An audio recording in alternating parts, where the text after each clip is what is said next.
Olá, sejam bem-vindos ao Ponto de Vista. O assunto do programa desta semana é a inclusão social da população LGBTQIA+.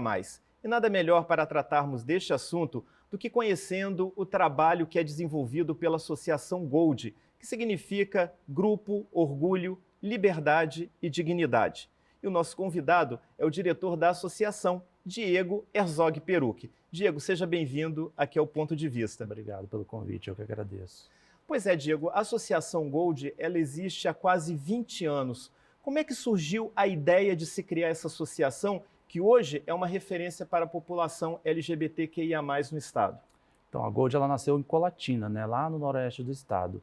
Uma das fundadoras da Gold, a Vanille Borg, ela foi uma viagem com uma outra amiga para Fortaleza e lá ela foi proibida de entrar em um espaço e ela percebeu que foi uma questão de transfobia.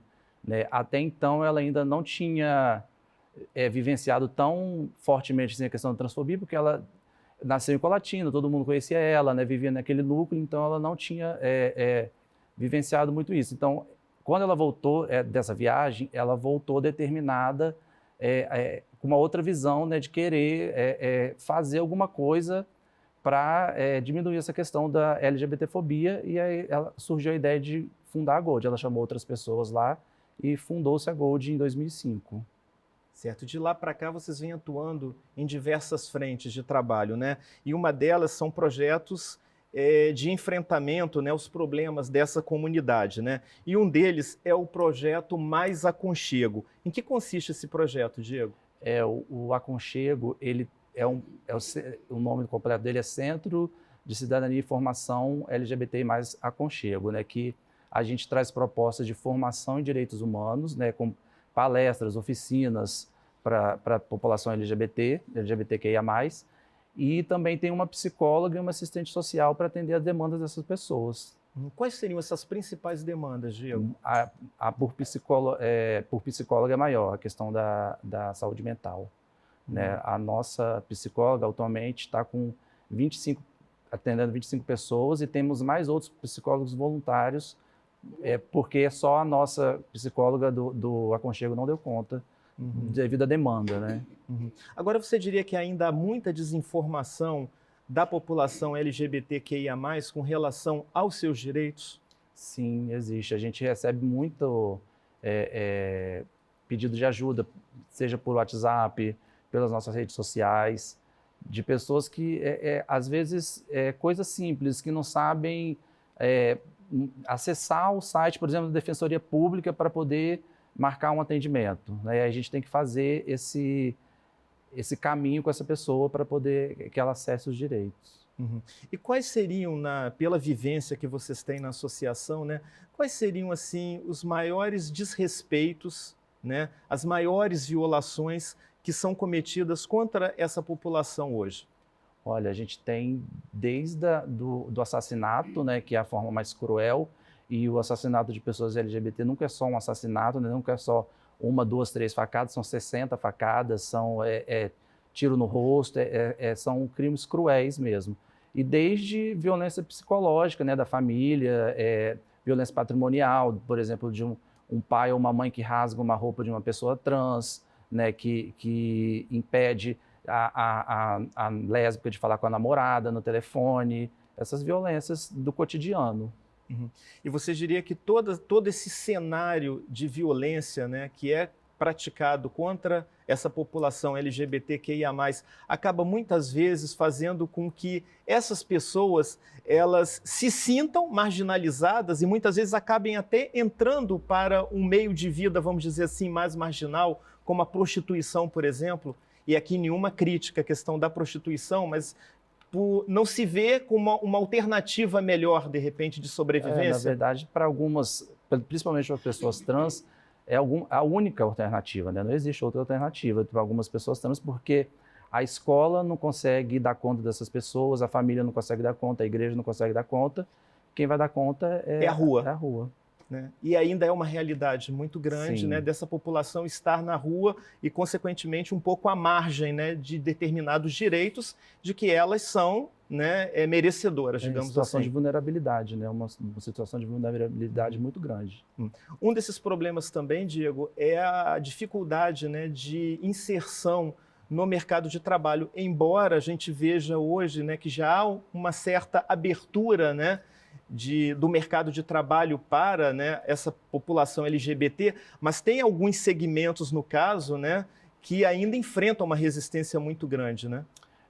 A população LGBT, a que performa um gênero assim, né, que não tem, que está dentro dos estereótipos da lésbica tão masculinizado ou do gay mais afeminado, porque a travesti e a transexual estão excluídas totalmente, né? Nem se fala dessas presenças dessas pessoas no mercado de trabalho, mas a gente, lá na Gold, esse ano a gente teve um projeto em parceria com o Ministério Público do Trabalho do Espírito Santo, SENAC, um curso de profissionalização só para pessoas trans, de planificação, empreendedorismo, e a gente está com outro projeto para começar agora, a partir do segundo semestre, também voltado para a empregabilidade, que vai ser parceria com a Secretaria de Tecnologia do Governo do Estado. Certo.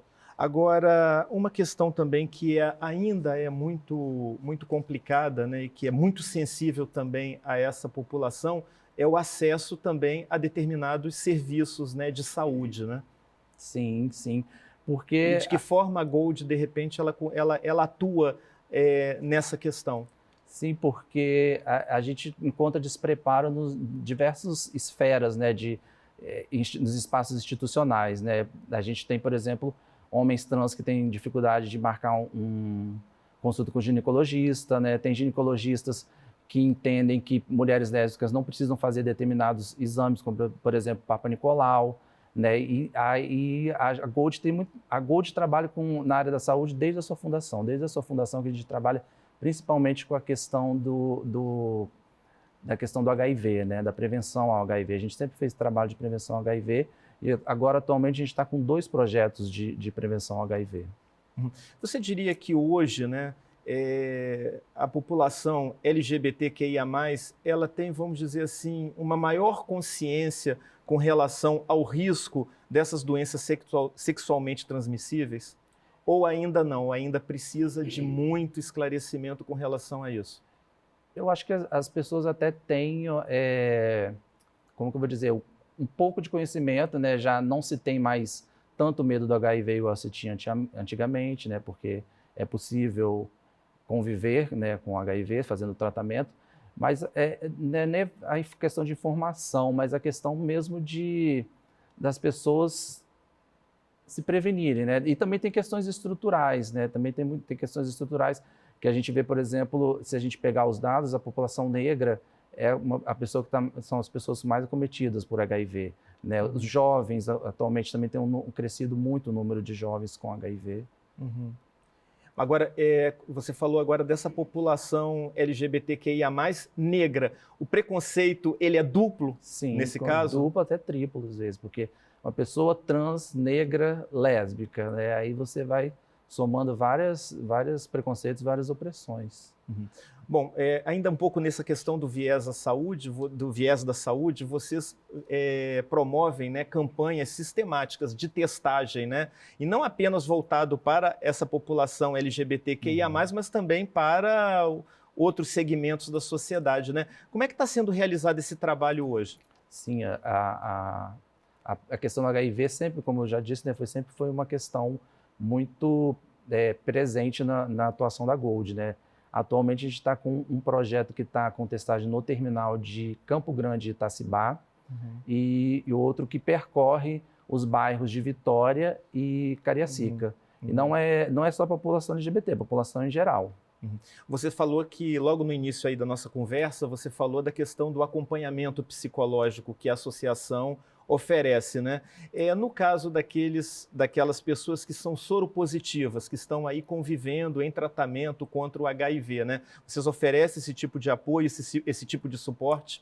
Porque no caso do projeto Aconchego, ele é específico para a população LGBTQIA+, né? Porque são projetos de fontes de financiamento diferentes. A gente não faz só também a testagem, a gente acompanha essa pessoa depois até que ela faça adesão ao tratamento.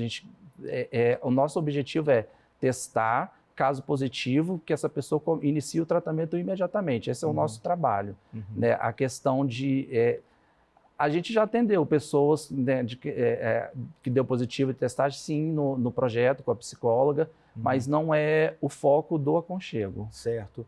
Mas, de qualquer maneira, se uma pessoa precisar, ela encontra esse apoio na Associação Gold. E a gente, às vezes, até encaminha. Se a gente não dá conta de atender, a gente encaminha para algum serviço, para municipal ou estadual. Bom, um outro projeto desenvolvido que estava sendo desenvolvido até o final do ano passado, né, era o Serviço de Atendimento Humanizado a Vítimas de Violações de Direitos Humanos, né? E o curioso é o seguinte, é que ele não era voltado especificamente para a população LGBTQIA+, mas para toda a sociedade, né? Os resultados foram satisfatórios? Que trabalho vocês desenvolviam aí nesse projeto? Esse projeto era uma parceria com o governo do Estado, a Secretaria de Estado de Direitos Humanos. A gente tinha a função de receber as denúncias de violações de direitos humanos, né? E dar os encaminhamentos necessários, né? Para onde que disparar para a delegacia do idoso, para a delegacia conselho tutelar, ver qual era a violação e tomar a medida necessária para que aquela violação fosse cessada. E aí nesse particular entra crianças, idosos, né? Então todas as violações de direitos humanos, pessoas com deficiência, raça, intolerância religiosa, tudo. Agora, a Gold também atuou bastante, né? Aliás, continua atuando nesse período de pandemia, né? Quais são as ações, assim, rapidinho, que a gente já está quase chegando no final, que vocês estão desenvolvendo? A gente, cesta básica, né? A gente teve uma demanda muito grande por questão da alimentação, né? E a gente fez muito um trabalho com a população em situação de rua na distribuição de kit lanches para a população em situação de rua. Agora, só de alimento de cesta básica, a gente já passou de 15 toneladas de alimento distribuído. Nossa, muito bom.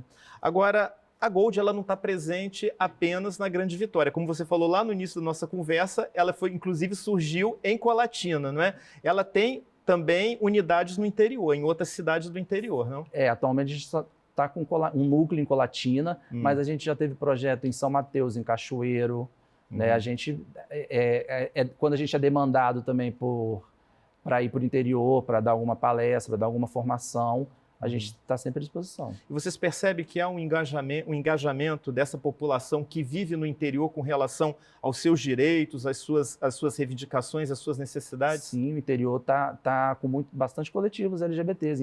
Tem Aracruz, tem coletivo LGBT, Cachoeiro, e vários outros, Marataízes, tem vários coletivos LGBTs no interior também. E você diria que a vida da população LGBTQIA+, no interior, ela é um pouco mais difícil do que aqui na Grande Vitória? Eu acho que sim, né? Eu sou do interior e pelo menos na minha época, era mais complicado, eu achava. E as pessoas do interior que eu conheço também falam que no interior é... Por quê? Por causa, seria por um viés mais conservador, uma visão mais conservadora, sim, mais tradicional, vamos dizer assim? Eu acho que depende, cada caso é um caso, né? Porque, por exemplo, igual no caso de Vanilla, ela foi sofrer... ela, ou pelo menos foi perceber a transfobia lá em Fortaleza, né? Conviveu em Colatina tranquilamente. A gente tem o caso de Moa também, de Nova Venécia, que todo mundo foi eleita vereadora, né? Então, cada caso é um caso.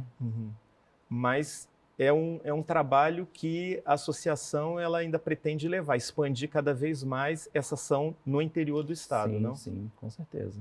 Ô Diego, obrigado pela sua participação, sucesso aí para a Associação Gold, tá bom? Porque é uma população numerosa, não é minoria, tá? E que tem todo o direito, né, a ter uma série de serviços à sua disposição, mas o principal, respeito, né? Esse é o principal para todo mundo, inclusive para essa população. Eu agradeço também a sua audiência, lembrando que na semana que vem estamos de volta em mais um Ponto de Vista. Até lá!